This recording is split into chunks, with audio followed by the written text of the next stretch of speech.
Olá, meus queridos, paz e graça. É com muita alegria no meu coração que compartilho aqui mais um vídeo no meu canal. Muito satisfeito, muito alegre pelas pessoas que se inscreveram e curtiram e compartilharam aí de alguma maneira em redes sociais. Eu quero pedir a você também que ainda não se inscreveu, se inscreve aí no canal e me ajude aí divulgando esse material, tá bom? Certamente você irá ajudar muita gente compartilhando esse material aí para outras pessoas. Hoje nós vamos falar de um outro personagem muito, mas muito controverso na história da igreja. O seu nome é Ário e ele nasceu por volta do ano 256 e, portanto, aí a metade do terceiro século. Ele viveu em Alexandria, no Egito, e o seu principal embate foi com Alexandre, que era o bispo de Alexandria. Ário era um presbítero em Alexandria. E é muito interessante a época em que esse cara surge, porque em 313, por exemplo, Constantino baixa um decreto ali, o famoso Edito de Milão, e torna a igreja de perseguida para não perseguida. Agora, a igreja ela não sofre mais perseguição depois de 313. Ela tem paz agora no império, ela é a religião oficial do império. As pessoas já nascem cristianizadas, as pessoas já nascem como pertencentes a essa religião que é o cristianismo ali no quarto século. Mas isso traz alguns problemas para a igreja também, porque antes a igreja ela dedicava forças, por exemplo, para escapar da perseguição, para fugir da perseguição. Mas agora os cristãos não são mais procurados, nem caçados, nem trucidados pelas feras, nem decapitados, nem enforcados, nem crucificados, nem queimados vivos. Agora eles precisam dedicar forças e atenção a outro problema que começa a surgir dentro da igreja. Porque o que ocorre é o seguinte: uma vez que a igreja ela não é mais perseguida e que todo mundo agora do império é cristão, isso traz muitos problemas para dentro da igreja, porque agora as pessoas não precisam mais de uma conversão genuína, elas não precisam mais de uma renúncia plena, completa para serem cristãos, simplesmente elas já nascem cristianizadas. Só que aí o paganismo vem junto, os conceitos pagãos adentram e muito as portas da igreja, e isso vai trazer seríssimos problemas para a igreja cristã do quarto século. O fato é que esse camarada Ário vive nesse tempo aí, nesse período, e o seu pensamento traz assim muitos problemas para a igreja cristã. Conforme dito, ele nasceu em 256 e ele era um presbítero em Alexandria, e o seu principal opositor, ou aquele com quem ele debateu muito, foi Alexandre, que era o bispo de Alexandria, e ele divergiu e muito acerca da divindade de Cristo. Esse era o principal ponto defendido por Ário.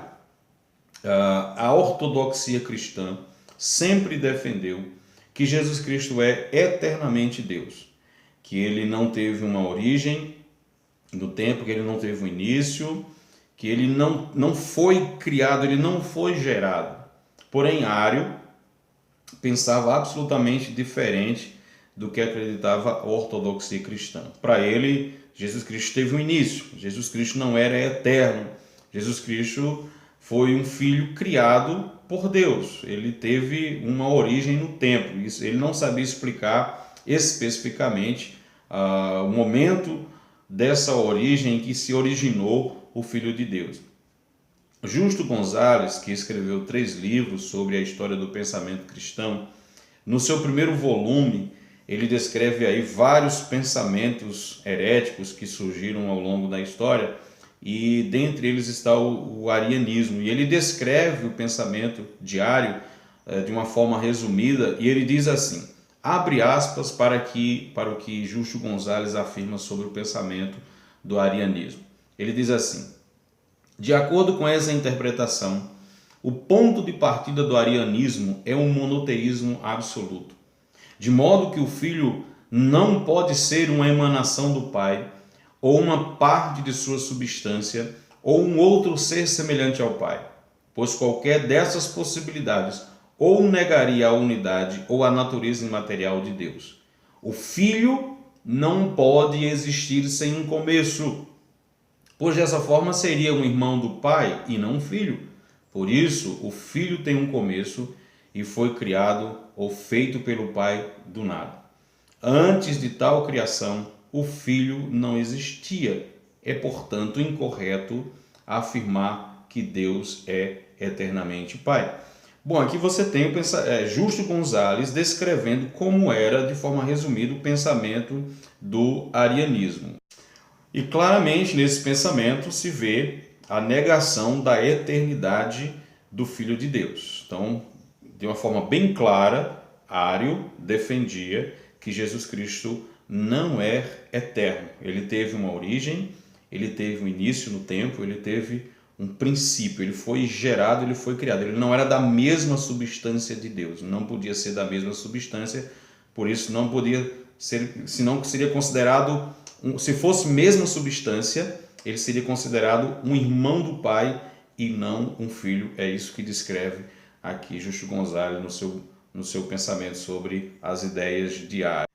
Esse pensamento implicaria em outras dificuldades, como por exemplo, como explicar o Cristo como um Salvador? Ário trouxe uma solução que seria o seguinte, diz Justo Gonzalez também assim: de acordo com essa interpretação, Ário e seus companheiros estavam preocupados em enfatizar a verdadeira humanidade de Jesus. Sua divindade deveria ser expressa não em termos de substância, mas em termos de vontade, isto é, em termos suscetíveis de imitação e repetição pelos fiéis.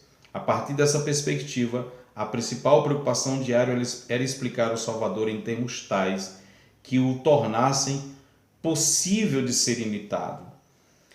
Para Ário era importante que a filiação de Cristo fosse por adoção, de modo que pudéssemos segui-los. Então, a salvação seria simplesmente uma imitação daquilo que Cristo foi. Uma vez que as pessoas procurassem imitar Cristo, porque Cristo cumpriu, obedeceu, foi fiel, e então basta simplesmente os fiéis cumprir, imitar a Cristo, obedecer os aspectos da fé, e essa salvação lhe é outorgada, lhe é oferecida. Era assim que pensava o arianismo, conceito aí estabelecido por esse personagem chamado. Logo, nesse jeito aí desenvolvido por Ário para explicar o Cristo como Salvador, coloca Jesus Cristo como um ser humano, como um homem que tem que continuar a ser humano, no entanto, perfeito, procurando obedecer à vontade do Pai, sempre sujeito à vontade do Pai. Uma vez que os fiéis obedecem e procuram imitá-lo de alguma maneira, também são adotados como filhos, assim como Deus, como Cristo foi adotado a partir da sua obediência. Pensamento esse diário. Ora, nós não precisamos nem discorrer muito sobre os problemas que houve, sobre o desgaste e o desconforto que houve no seio da igreja, e principalmente em Alexandria, porque Ário espalhou tanto esse pensamento que nos é dito que as pessoas andavam pelas ruas e até cantavam de uma forma irônica, dizendo o seguinte: houve um tempo em que ele não era. Então isso tornou-se assim difícil de se controlar. Alexandre, que era o bispo de Alexandria, convocou um concílio mais local, reuniu muitos bispos, tratou o movimento como herege, tratou ali as ideias de Ário como heresia, mas Ário não se deu por satisfeito. Então essa conversa chega até Constantino, a notícia desse desgaste, da cristandade dividida acerca de assuntos teológicos, não agrada tanto o imperador, porque o imperador tem aquela ideia de manter o cristianismo, manter o império em paz, sem divisões, e isso ele sabe muito bem que seria muito ruim para qualquer império. E a ideia dele era manter a religião sempre uniforme, para que não houvesse esses desgastes a ponto de trazer até problemas maiores em termos políticos para dentro do Império Romano. Ário, que não se deu por vencido, escreve uma carta para Eusébio de Nicomédia. Eusébio de Nicomédia partilha das mesmas ideias de Ário, acolhe ele, dá-lhe proteção. E enquanto isso, Constantino, sabendo desses detalhes, desse cisma, dessa rixa, não lhe agrada muito, porque ele entendia que o cristianismo deveria ser então o alicerce ali, o cimento do império, aquele que daria sustentabilidade na paz romana. E isso não agrada muito a Constantino saber dessa divisão entre esses cristãos. E aí ele envia até Alexandria um camarada chamado Ósio de Córdoba. E Ósio de Córdoba vai lá, tenta intermediar a situação, mas a situação está extrema, não há diálogo, não há como resolver na conversa. Então Ósio de Córdoba escreve uma carta explicando que tem que tomar medidas mais sérias, mais drásticas para poder resolver toda aquela situação. É aí que se convoca então o concílio que ficou conhecido na história como Concílio de Nicéia, que ocorreu em 325, onde reuniu mais de 300 bispos para debater esse assunto.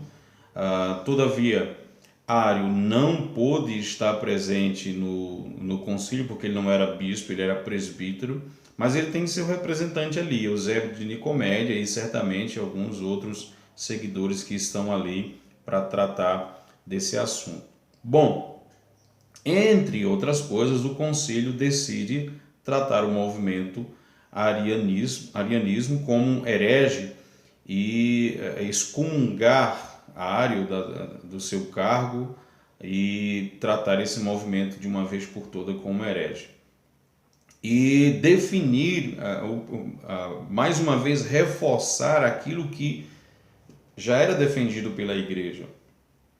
Afirmar que Cristo é da mesma substância do Pai, que ele é um ser eterno, que ele sempre foi Deus, que ele sempre existiu, ele não teve origem, ele não teve um início no tempo, ele sempre foi Deus e sempre existiu, ele é pré-existente. E, dentre outras coisas, foi isso que o movimento, aliás, o Concílio de Nicéia estabeleceu. Bom, então, esse movimento diário, ele foi bastante extenso assim, porque até hoje nós presenciamos isso sendo divulgado, principalmente pelo grupo dos Testemunhos de Jeová. É o principal grupo que ainda defende essa ideia de que Cristo ele teve um início, ele teve uma origem, ele foi criado em um dado momento na eternidade. Ele não é da mesma substância do Pai. Eles usam algumas passagens bíblicas para tentar argumentar e reforçar essa ideia que Ário defendeu lá no primeiro século e que nos primeiros séculos, e que consequentemente isso tem sido divulgado até os nossos dias. Tá bom? Espero ter esclarecido um pouco, ter ajudado um pouco. Se você gostou, mais uma vez, se inscreve aí, compartilha esse vídeo aí e divulga nas suas plataformas sociais, tá bom? Um forte abraço, que Deus abençoe.